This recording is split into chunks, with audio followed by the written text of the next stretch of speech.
आज़ादी के बाद उनका ही शासन रहा है देश में, और आज़ादी के बाद भी कुछ दिनों तक कई राज्यों में देश में शासन अभी भी कर रहे हैं। उनके कथनी और करनी में बहुत समानता नहीं है, बहुत फ़र्क है।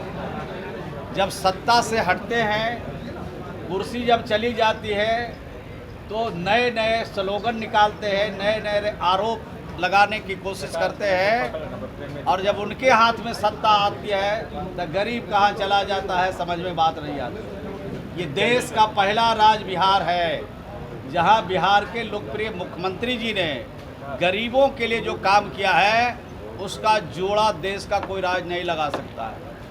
आज आपने देखा कि हमारे जो ग्रामीण विकास विभाग है, तीन योजना ऐसी चलती है जो देश के अंदर दूसरे किसी राज्य में नहीं है।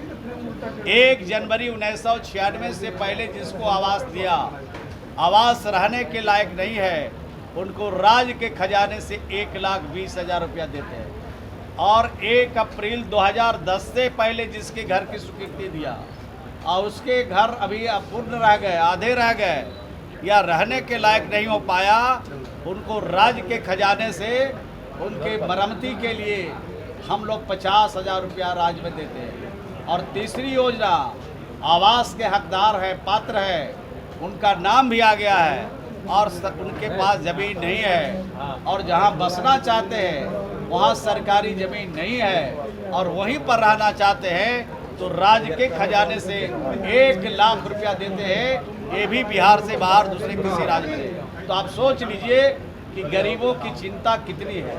और राज्य में अभी सर्वे हमने कराया है, 1,04,90,000 लोगों को और नया घर देंगे, अपना आशियाना उनको बनाएंगे और हर व्यक्ति को पक्का मकान देंगे, अपना छत होगा। ये काम हम लोग बिहार में करेंगे। गया था वहाँ पर जीविका की दीदियों का एक्सीडेंट में मृत्यु हो गया था, तो जीविका की दीदियों के एक्सीडेंट में मृत्यु के उपरांत मैं वहाँ गया था, मिलने गया था, और हर जगह कुछ न कुछ ऐसे लोग रहते थे, उनके तकलीफ़ को, दुख को सुना और सरकार के नियम के हिसाब से जो जो उनको मुहैया कराना है सावधान सुविधा वो कराएंगे। और अभी प्राथमिक 20-20 हज़ार रुपया पारिवारिक लाभ का दिया गया है। और जीविका के माध्यम से जो प्रधानमंत्री जीवन ज्योति योजना है उसमें जिनका उनका रजिस्ट्रेशन है उनको 4-4 लाख रुपया और भी सरकार के तरफ से दे दें, प्रक्रिया में है। और भी सरकार जो एक्सीडेंट की घटनाएं होती है उसमें पैसा मिलता है, उसके लिए भी प्रक्रिया चल रही है। अब नाराज क्यों थे वो तो उन्हीं से पूछिएगा। हम तो गए थे उनसे मिलने के लिए, हम तो उनके दुख में शरीक होने के लिए गए थे, और अगर कुछ लोग नाराज होंगे तो उसकी जानकारी मुझे नहीं। चुनाव लड़ेंगे वो तो इलेक्शन कमीशन तय करता है, और इलेक्शन कमीशन को हमारी पार्टी के तरफ से सुझाव देना रहता है। वो हमारे प्रदेश के अध्यक्ष और हमारी पार्टी के पदाधिकारी लोग बैठ करके तय करते हैं, उसके हिसाब से उनके पास आवेदन जाता है, उनके पास दिया जाता है, तो उस हिसाब से सर मंत्रियों पर लगातार हमला हो रहा है सर। होते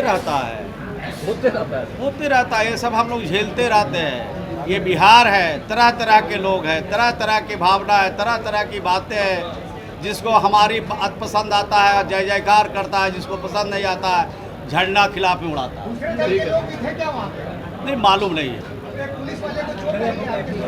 ऊपर हमारा पुलिस वाला गिर गया था।